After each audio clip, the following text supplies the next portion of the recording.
ನಮಸ್ತೆ friends, welcome back to my Likhita Kannadati YouTube channel. ನಾನು ಇವತ್ತು ಇಲ್ಲಿ ಯಾವುದೇ ರೀತಿಯ ವ್ಲಾಗ್ ಮಾಡ್ತಾ ಇಲ್ಲ.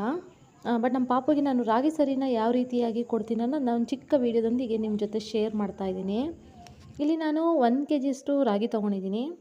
ಈ ರಾಗಿನ ಚೆನ್ನಾಗಿ ವಾಶ್ ಮಾಡಿ ನೆನೆಸಿ ಮೊಳಕೆ ಕಟ್ಟಿಸಿ ನಂತರದಲ್ಲಿ ಬಿಸಿಲಲ್ಲಿ, ಅಂದರೆ ತುಂಬ ಬಿಸಿಲಲ್ಲ ತುಂಬ ನೆರಳು ಅಲ್ಲ, ಆ ರೀತಿಯಾಗಿ ಒಣಗಿಸಿ ನಾನು ಇಟ್ಕೊಂಡಿದ್ದೀನಿ. ಹಾಗೆ ಇಲ್ಲಿ ನೀವು ನೋಡ್ತಾ ಇರ್ಬೋದು, ಬೇಳೆಕಾಳುಗಳನ್ನ ಕೂಡ ನಾನು ತೊಗೊಂಡಿದ್ದೀನಿ. ಹಾಗೆ ನೀವು ಹೆಸರು ಕಾಳು ನೋಡ್ತಾ ಇರ್ಬೋದು. ಈ ಹೆಸರು ಕಾಳನ್ನ ನಾನು ಚೆನ್ನಾಗಿ ವಾಶ್ ಮಾಡಿ ನೆನೆಸ್ಬಿಟ್ಟು ಮೊಳಕೆ ಕಟ್ಟಿಸಿ ಇದನ್ನು 1 ವಾರ ಬಿಸಿಲಲ್ಲಿ ಒಣಗಿಸಿ ಆ ನಂತರದಲ್ಲಿ ನಾನು ರಾಗಿ ಸರಿಗೆ ಸೇರಿಸೋದಕ್ಕೋಸ್ಕರ ನಾನು ತೊಗೊಂಡಿದ್ದೀನಿ. ಹಾಗೆ ಇಲ್ಲಿ ಬೇಳೆಕಾಳುಗಳನ್ನ ನೋಡ್ತಾ ಇರ್ಬೋದು. ಮಸೂರು ಬೇಳೆ 1 ಕಪ್ಪಷ್ಟು ತೊಗೊಂಡಿದ್ದೀನಿ. ತೊಗರಿಬೇಳೆ ಮತ್ತು ಕಡಲೆಬೇಳೆನೂ 1 ಕಪ್ಪಷ್ಟು ತೊಗೊಂಡಿದ್ದೀನಿ. ಜೊತೆಗೆ ಉದ್ದಿನ ಬೇಳೆ ಕೂಡ 1 ಕಪ್ಪಷ್ಟು ತೊಗೊಂಡಿದ್ದೀನಿ. ನಿಮಗೆ ಎಷ್ಟು ಬೇಕು, ನೀವು ರಾಗಿ ಎಷ್ಟು ತೊಗೊಳ್ತೀರೋ ಅದಕ್ಕೆ ತಕ್ಕನಾಗಿ ನೀವು ಕ್ವಾಂಟಿಟಿ ನೋಡಿಕೊಂಡು ನೀವು ಒಂದೊಂದು ಬೌಲಷ್ಟು ತೊಗೊಳ್ಬೋದು. ಇಲ್ಲ ನಿಮ್ಮ ಮೆಜರ್ಮೆಂಟ್ ಏನಿರುತ್ತೋ ಆ ರೀತಿಯಾಗಿ ನೀವು ತೊಗೊಂಡು ಮಾಡ್ಕೋಬೋದು. ಹಾಗೆ ಡ್ರೈ ಫ್ರೂಟ್ಸ್ ಕೂಡ 1 ಕಪ್ಪಷ್ಟು ತೊಗೊಂಡಿದ್ದೀನಿ. ಮಖಾನ ಕೂಡ 1 ಕಪ್ಪಷ್ಟು ತೊಗೊಂಡಿದ್ದೀನಿ. ಡ್ರೈ ಫ್ರೂಟ್ಸ್ ನಾನು ಇಲ್ಲಿ ಎಲ್ಲ ರೀತಿಯ ಡ್ರೈ ಫ್ರೂಟ್ಸ್ನ ಸೇರಿಸಿ 1 ಕಪ್ಪಷ್ಟು ತೊಗೊಂಡಿದ್ದೀನಿ. ಗೋಡಂಬಿ, ಬಾದಾಮಿ, ಪಿಸ್ತಾ, ವಾಲ್ನಟ್ಟು, ಕುಂಬಳಕಾಯಿ ಬೀಜ ಮೀನ್ಸ್ ಪಂಪ್ಕಿನ್ ಬೀಜ ಅಷ್ಟು ತೊಗೊಂಡಿದ್ದೀನಿ. ಅಕ್ಕಿ ತೊಗೊಂಡಿದ್ದೀನಿ 1 ಕಪ್ಪಷ್ಟು. ಹಾಗೆ ಜೀರಿಗೆ, ಮೆಂತ್ಯ, ಕಾಳುಮೆಣಸು, ಏಲಕ್ಕಿ ಇವಿಷ್ಟು ತೊಗೊಂಡಿದ್ದೀನಿ. ಹಾಗೆ ನೀವು ನೋಡ್ತಾ ಇರ್ಬೋದು, ಒಂದೆಲಗ ಸೊಪ್ಪು ಕೂಡ ನಾನು ಇದನ್ನು ಒಣಗಿಸ್ಬಿಟ್ಟು ತೊಗೊಂಡಿದ್ದೀನಿ. ಈ ಒಂದೆಲಗ ಸೊಪ್ಪು ಮಕ್ಕಳ ಒಂದು ಮೆದುಳು ಬೆಳವಣಿಗೆಗೆ ತುಂಬ ಒಳ್ಳೆಯದು, ಬುದ್ಧಿಶಕ್ತಿಗೆ ತುಂಬ ಒಳ್ಳೆಯದು ಅಂತ ಹೇಳ್ಬೋದು. ನೀವು ನೋಡ್ತಾ ಇದ್ದೀರಲ್ಲ, ಈ ಎಲ್ಲ ಕಾಳುಗಳನ್ನ ನಾನು ತೊಗೊಂಡಿದ್ದೀನಿ. ಆನಂತರದಲ್ಲಿ ನಾನು ಕೆಂಪಾಗಿ ಹುರ್ಕೊಳ್ತಾ ಇದ್ದೀನಿ. ಅಂದರೆ ಕೆಂಪಾಗಿ ಬರಬೇಕು ಆ ರೀತಿಯಾಗಿ ನಾನು ಇದನ್ನು ನಿಧಾನಕ್ಕೆ ಹುರ್ಕೊಳ್ತಾ ಇದ್ದೀನಿ. ಹಾಗೆಯೇ ಇಲ್ಲಿ ಹೇಳೋದು ಮರ್ತೋದೆ, ಇಲ್ಲಿ ಗೋಧಿ ಕೂಡ ನಾನು ತೊಗೊಂಡಿದ್ದೀನಿ. ಗೋಧಿ, ಅಕ್ಕಿ, ಹೆಸರು ಕಾಳು ಇವಿಷ್ಟನ್ನು ಸ್ವಲ್ಪ ಜಾಸ್ತಿ ಕ್ವಾಂಟಿಟಿಲೇ ತೊಗೊಂಡಿದ್ದೀನಿ. 1 kg ರಾಗಿಗೆ ನಾನು 1/4 kg ಅಷ್ಟು ತೊಗೊಂಡಿದ್ದೀನಿ. ಹಾಗೆ ಇವೆಲ್ಲವನ್ನು ನಾನು ಕೆಂಪಾಗಿ ಹುರ್ಕೊಳ್ತಾ ಇದ್ದೀನಿ. ನೀವು ನೋಡ್ತಾ ಇರ್ಬೋದು ವಿಡಿಯೋದಲ್ಲಿ, ಆ ರೀತಿಯಾಗಿ ನಾನು ಹುರ್ಕೊಳ್ತಾ ಇದ್ದೀನಿ.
ಎಲ್ಲ ಬೇಳೆಕಾಳುಗಳನ್ನ ಕೂಡ ನಾನಿಲ್ಲಿ ಹುರ್ಕೊಂಡು ಒಂದು ಪ್ಲೇಟಿಗೆ ಹಾಕ್ಕೊಂಡಿದ್ದೀನಿ.